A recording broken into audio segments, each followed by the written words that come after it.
दोस्तों, गांधी और नेहरू के इस देश में एक नाम और है जो कई सारी पॉलिटिकल डिबेट्स में आई जाता है। डॉक्टर भीमराव अम्बेडकर, वो नाम जिसे आप इग्नोर नहीं कर सकते।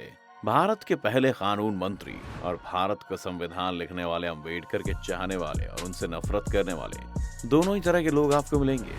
कुछ लोग तो ये भी कहते हैं कि अम्बेडकर का विरोध करने वाले लोग शायद उनके जीते जी कम थे और अब ज्यादा हैं। अम्बेडकर पर ढेरों बायोग्राफीज लिखी जा चुकी हैं, उनकी कहानी हर किसी को पता है। लेकिन आज हम अम्बेडकर के बारे में जानने की वो कोशिश करेंगे जो ज्यादातर लोगों के बीच में पॉपुलर नहीं है, या कहें कि इतिहास में कहीं खो गई है। तो अगर आप भी जानना चाहते हैं तो बने रहिए वीडियो के अंत तक हमारे साथ। लेकिन वीडियो शुरू होने से पहले अगर आप चैनल पर नए हैं या आपने अभी तक चैनल को सब्सक्राइब नहीं किया है तो चैनल को सब्सक्राइब करना और बेल आइकन दबाना ना भूलें। अम्बेडकर के बारे में जो पहली बात लोगों को अट्रैक्ट करती है वो है उनका धर्म, और खासकर हिंदू धर्म को लेकर लिया हुआ स्टैंड। जाति व्यवस्था के कारण अम्बेडकर हिंदू धर्म के खिलाफ हमेशा रहे।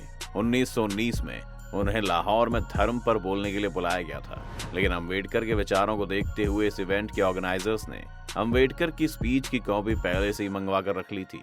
और जब उन्होंने स्पीच को पढ़ा तो उन्हें एहसास हुआ कि अम्बेडकर को इस इवेंट में बुलाने से कई तरह की परेशानियां खड़ी हो सकती हैं, जिस कारण अम्बेडकर को इस इवेंट में आने से मना कर दिया गया। अम्बेडकर के बाद में स्पीच को जाति का विनाश या एनिहिलेशन ऑफ कास्ट नाम की एक किताब के रूप में प्रकाशित किया गया, जिसमें उन्होंने ये आर्गुमेंट आगे रखा कि जाति व्यवस्था को सुधारा नहीं जा सकता। हिंदू धर्म और जाति व्यवस्था रेल की पटरियों की तरह है, जो अलग अलग दिखती हैं लेकिन साथ ही साथ चलती हैं। अम्बेडकर का मानना था कि दलितों के विकास के लिए हिंदू धर्म का ही नाश जरूरी है। एक बार पेरियार के सामने उन्होंने भगवत गीता को एक सभा में क्रिटिसाइज किया। इसे देख घनश्याम दास बिड़ला के बड़े भाई एक दिन अम्बेडकर से मिलने आए और उन्होंने उन्हें कहा कि आप भगवत गीता की आलोचना करने के बजाय इसके संदेश को दुनिया भर तक पहुंचाएं। और जहां तक जाति व्यवस्था को हटाने की बात रही तो इसका हम भी समर्थन तो करते हैं। आप चाहें तो हम 10 लाख रुपए देकर आपके इस मिशन में आपकी मदद भी कर सकते हैं। अम्बेडकर इस बात से चिढ़ गए।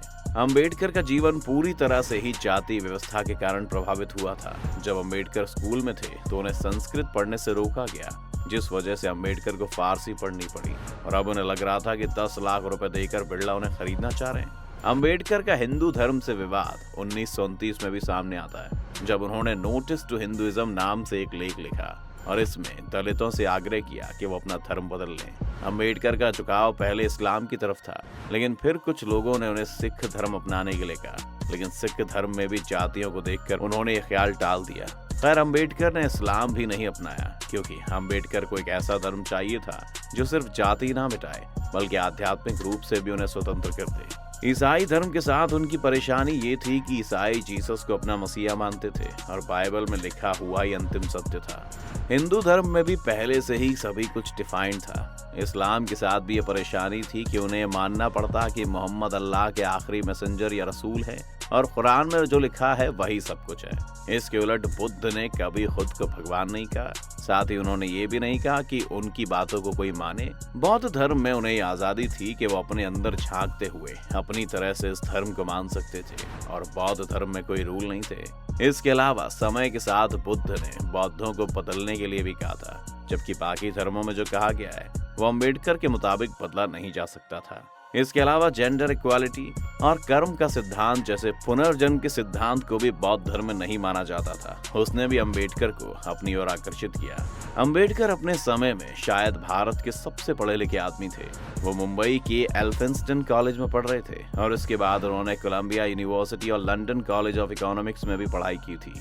लेखक और पत्रकार जॉन गंथर बताते हैं कि जब 1938 में वो अम्बेडकर से मिलने गए तो अम्बेडकर के पास 8000 से भी ज्यादा किताबें थी और उनके मरने तक ये संख्या 35,000 तक पहुंच गई थी।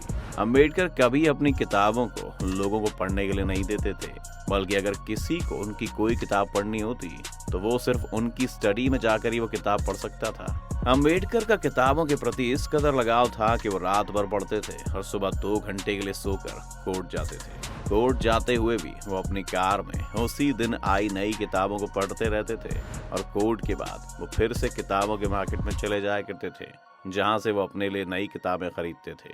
अंबेडकर के गांधी से भी कई तरह के मतभेद रहते थे। 1931 में जब गांधी और अंबेडकर की मुलाकात हुई तो गांधी ने अंबेडकर से कहा था कि वह अछूतों के बारे में तब से सोच रहे हैं जब अंबेडकर पैदा भी नहीं हुए थे।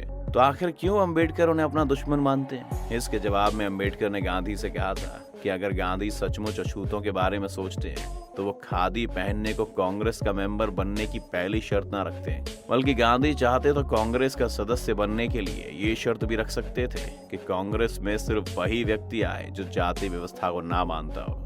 अंबेडकर का कहना था कि अगर गांधी सचमुच अछूतों के बारे में सोचते तो गांधी ये शर्त रखते कि हर कांग्रेस कार्यकर्ता और लीडर को अपने यहाँ एक अछूत को नौकरी देनी होगी या एक अछूत बच्चे की पढ़ाई लिखाई की जिम्मेदारी लेनी होगी। अंबेडकर आगे बोलते हैं कि आज तक कांग्रेस ने एक भी ऐसे पार्टी लीडर को अपनी पार्टी से नहीं निकाला जिसने अछूतों के खिलाफ घृणा प्रकट की हो।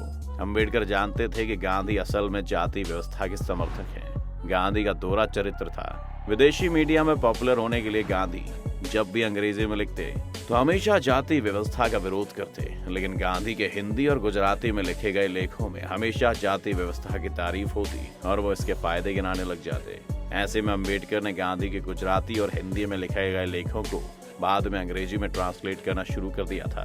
अंबेडकर उस वक्त दलितों के सबसे बड़े लीडर के तौर पर उभरे थे, जिन्हें एक मसीहा के रूप में देखा जाने लगा था। शायद यही वजह थी कि जहां 1950 में भारत में बौद्ध जनसंख्या सिर्फ 1.5 लाख थी, अंबेडकर की मौत तक दलितों ने अंबेडकर से प्रेरित होकर बड़े पैमाने पर हिंदू धर्म छोड़कर बौद्ध धर्म अपना लिया था और उनकी जनसंख्या 32 लाख तक पहुंच गई थी। इस आंकड़े से ऐसा मत समझिए कि अंबेडकर दलितों के अकेले नेता थे। कांग्रेस की तरफ से एक और दलित लीडर बाबू जगजीवन राम हमेशा इलेक्टोरल पॉलिटिक्स में अंबेडकर से आगे रहे। जगजीवन राम 1971 में भारत के रक्षा मंत्री बने और बाद में मोरारजी देसाई सरकार में डिप्टी पीएम तक रहे, जबकि अंबेडकर को कानून मंत्री बनने के लिए भी काफी मेहनत करनी पड़ी थी।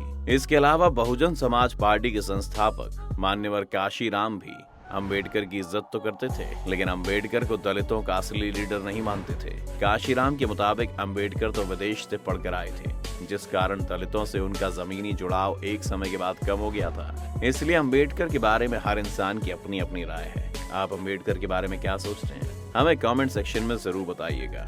उम्मीद है आपको ये वीडियो देखकर काफी कुछ नया सीखने को मिला होगा। अगर आपको ये वीडियो पसंद आई हो तो वीडियो को लाइक करें, और अगर आप चैनल पर नए हैं या आपने अभी तक चैनल को सब्सक्राइब नहीं किया है तो चैनल को सब्सक्राइब करना और बेल आइकन दबाना ना भूलें।